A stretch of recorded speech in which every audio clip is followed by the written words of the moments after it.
Welcome to Meet the Candidate. I'm Chris Clark, President and CEO of the Queen Creek Chamber of Commerce.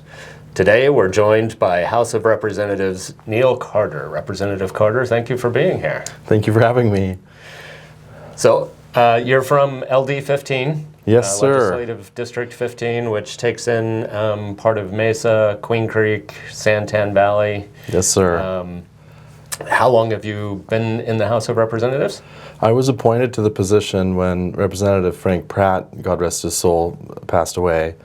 That was 3 years ago. This is my third year. I'm running for re-election, and as you say, the district includes a tiny bit of Mesa around the airport, East Mark area, and all of Queen Creek, basically all of Queen Creek, very nearly all of Queen Creek, and most of Santan Valley, which is where I live. I first purchased my home in Santan Valley in 2010. I'm a lot older than I look. People go, what? Yeah. I purchased my house in 2010 in Santan Heights, and I currently live there with my wife and lovely daughter, and we're expecting another one. Wow, congratulations. And thank you. And the district changed 2 years ago. The boundaries changed.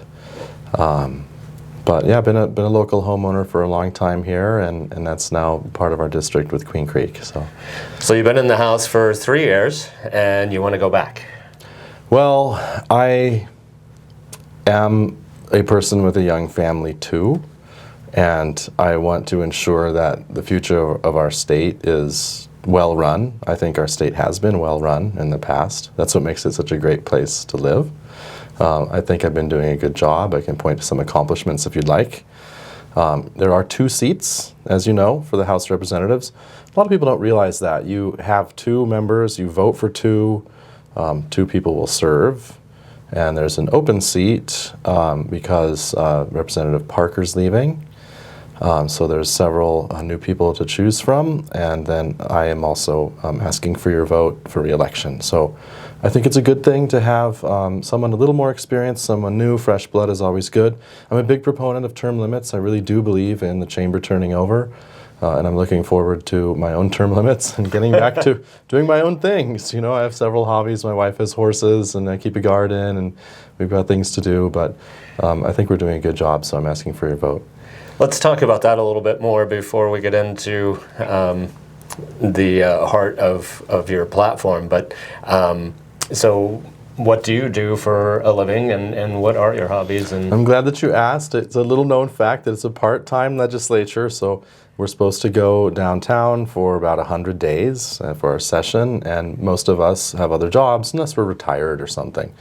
In my case, I work for a technology company called Nuix. It's spelled Nuix. You can look that up on the web if you want. I've been working with them since 2017, so I do technical trainings for them. It's just kind of your usual corporate salaried job. I take paid time off to go to the legislature and just try to make both work. The legislature pays $24,000, so it does pay, but not enough to support a family, in my view. So I have another job, and that's in the tech sector, like I say. But you're also an attorney? You have a JD I'm degree? licensed to practice. I did practice immediately after law school. I worked for a law firm called Baker & McKenzie.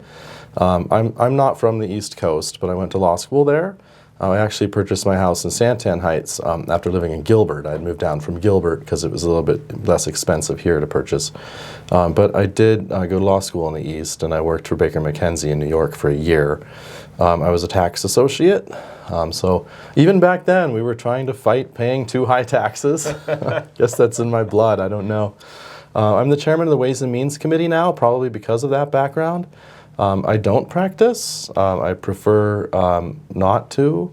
For any lawyers who are out there practicing, I sympathize with you. It's a tough, it's a tough job, and you have to track your time in 6-minute intervals, and it can be very tiring. And it wasn't in the end what was right for me, so I went in instead to other things, and now I work for Nuix.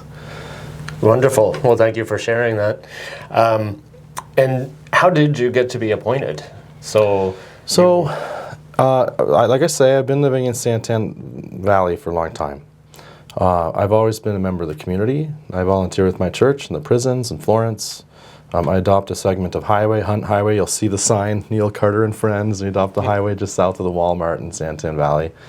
I've done some pro bono legal work because although I don't practice, I am licensed to practice. So I did some pro bono legal work for the Coolidge Veterans Commission in 2018. In short, I've always been around and active in the community. When Representative Pratt, God rest his soul, had passed, there's a process for that, of course. The precinct committee people for the party select 3 choices, and then the Board of Supervisors makes the ultimate selection is made by the Board of Supervisors. But I had been active with the party as a precinct committee man myself. I was also in a pro bono general counsel role for the Pinal Republican Committee, and I guess you could say they wanted to pick somebody that was out and about in the community. In the community. I guess I can't speak for them, of course, But you were also known in the precincts, right, and had been part of that working. Mm-hmm. Very good. So there you go. You go to the House. 3 years in. Tell us about your experiences there and what you work on. The House is, I think, for newcomers, not always what you expect. I think a lot of people seek elected office with the idea that they can make grandiose changes, but it does take 60 House members, 30 Senate members, so you have to work with your colleagues, you have to have a majority in both, and then be signed by the governor. So it's a lot harder than people think to really have an effect and accomplish things, I think, having seen it now from the inside. But I have accomplished some things, which I'm proud to say. Like I said, I'm the chairman of the Ways and Means Committee. That would be the Tax Policy Committee. And my personal view is that taxes don't help the economy. Taxes take money away from businesses. They take money away that you could reinvest in equipment and machinery, in creating jobs. They take money away that you could spend at other businesses. They take money away from being able to pay your employees more. So we need to run the state leanly. That doesn't mean we need to slash and burn. There's still priorities. For example, we did secure funding for State Route 24 for transportation projects, which are important. We increased funding for education in last year's budget by 6.9%. So things that are priority, like education and transportation, we're doing. But I'm also proud to say that we shrunk the budget last year by 1.6%. That's in real dollar terms. So if you adjust that for inflation, it's actually much higher than that. But so we're shrinking the budget. We're trying to be responsible with your money and still fund transportation, schooling, public and ESAs. Parental choice is important. I'm all for that. But we're trying to be responsible with the money and fund what's a priority. I would say that we have cut taxes effectively every year that I've been there. We have a 2.5% flat tax, as you know. A couple of years ago, we eliminated the state portion of the property tax. So there was a state line item on your property tax bill. Now it's purely counties, community colleges, cities, and so on. So it's all local now. All your property tax goes locally. The state's no longer taking any of that, which I think is big. That was a taxpayer savings of about $300 million. Doesn't sound like a whole lot, but it amounts to about $100 or $120 a property taxpayer. Of course, depends on your value, but that's real savings. Also, last year, we eliminated the tax on rent. I don't know if anyone knows that. There's a tax on rents, which is extremely regressive. I mean, a living space is not a luxury. We're one of the only states in the country that was taxing rent. And frankly, I don't see why the government should be an interloper between the landlord-tenant relationship. If you settle on a price that's appropriate, you can deal with your renting the place or renting of the place yourselves, and you don't need the government with its hand in the pot. And it was unfair anyway, because we don't tax mortgages, so why are we taxing rent? So it was my bill to eliminate the rental tax. It ultimately was vetoed by the governor, but got passed anyway as part of a larger negotiation on other things. So I'm proud that we were able to eliminate that tax as well. And I want to come back to that rental tax and the idea behind it. But so for your first 2 or 3 years, there was a budget surplus. This year, you're looking at a deficit, and I think the Joint Legislative Budget Committee says anywhere from 400 million-ish this year, and then a total of $2 billion over the 2 years, this year and next year. How do you think you're going to be able to address that? There are some say the flat tax led to that, or the ESAs led to that, along with an economic pullback on sales tax a little bit. So what are your thoughts on those? Well, government accounting always makes me laugh because in the real world, and this is the Queen Creek Chamber, so most of us are involved with business or running businesses. Certainly if you run a household, and that's why I mean the real world, running a business or a household, when you have a deficit, it means that you are making so much money, but you're paying more than that. So you need to do something about that. The government doesn't make money. It just collects your money and spends it.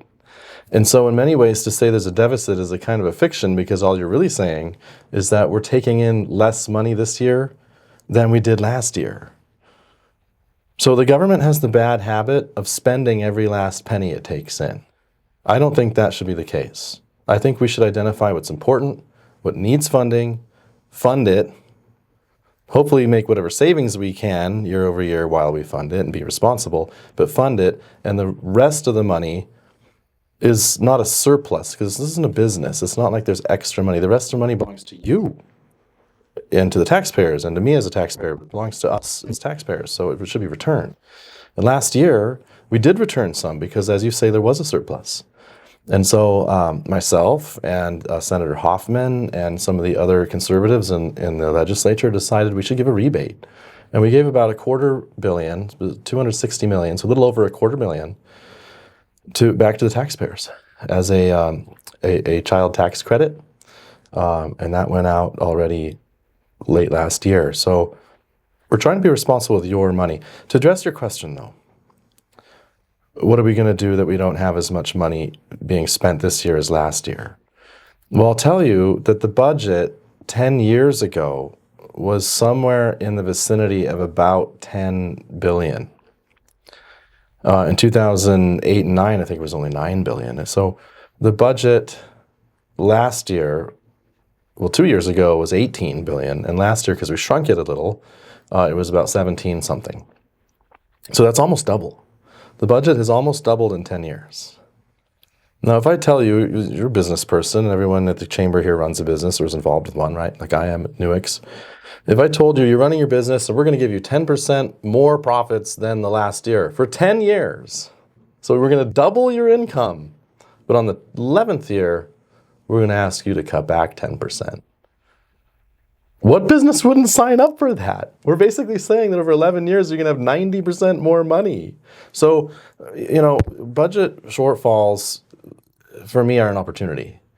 It's an opportunity for the government to be responsible with your money. It's an opportunity to look at what programs are succeeding and what are failing. And it's an opportunity to reassess our values. And I think even with 400 million less, it's still a budget that's way bigger than it needs to be. It's certainly almost double what it was 10 years ago. So with that being said, will you be able to find the money for State Route 24, which, by the way, is a parkway and not a freeway? It's a parkway now. It's a freeway. Right. We have budgeted for the interchanges. That is true. We've already budgeted for those. Right. And that money, though, was... the governor has said that she's clawing it back, or it has not been allocated. It has... I don't know what the proper term is, but... Sure. So let's talk about that. So your legislative team, because we know that transportation is one of the most important things for this district. Remember, I live here too. I have to drive to shop. To get out there on 24. Terrible. We appropriated $87.5 million to State Route 24 last year's budget. That is signed into law. That is the budget, and that must be spent on State Route 24 by law in the validly enacted and signed budget. So the concern is that the governor hasn't released the money. Now, our fiscal year ends on June 30th, So the governor is legally constrained to release the money between now and June 30th.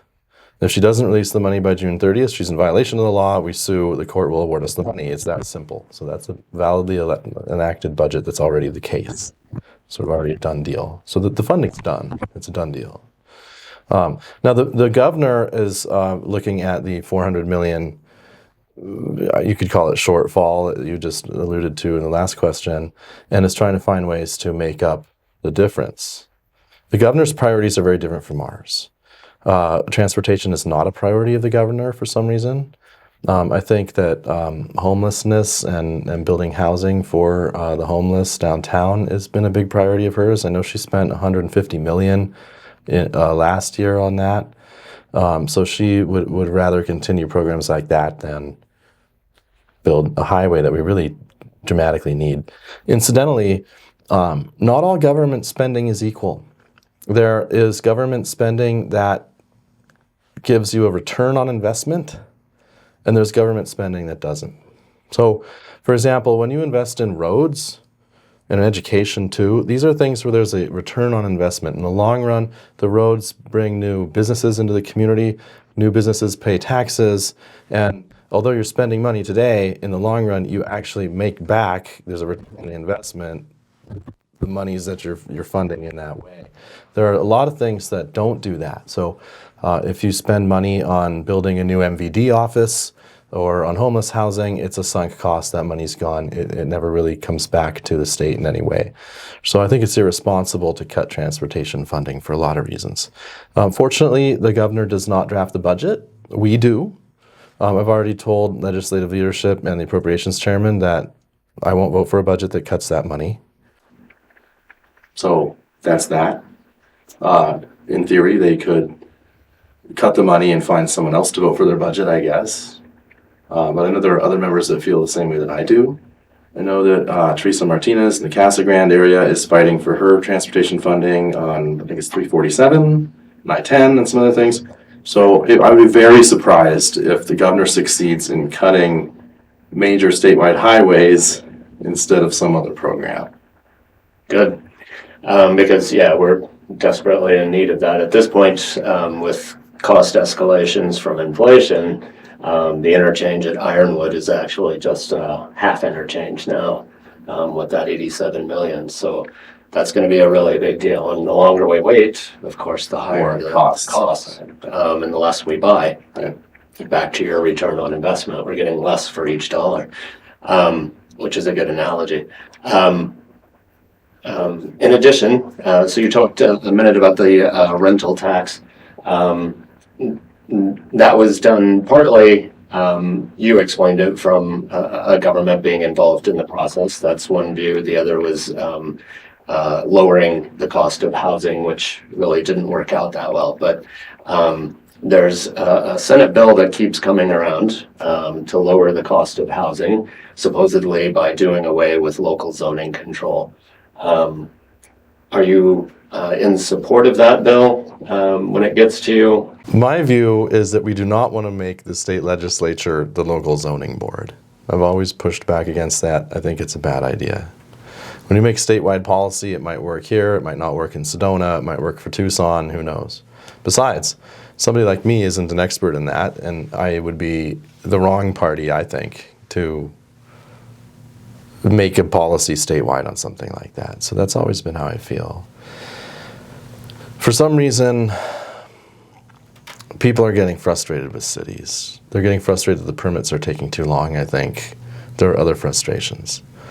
I think if you're frustrated with your city, you should replace your city council and you should make a change.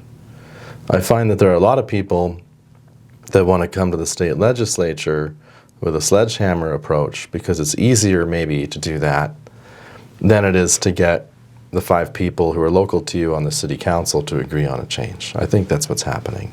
But I think ultimately, until you actually do that, even if, whether we intervene or not in something, it's not going to solve the problem. People need to get active in their government.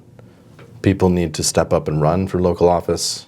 People need to be civic-minded, and if people are angry with their government, you need to get involved and be participating in it. That's my view. I think that's a great point. And local control is the best control, the closest to the people.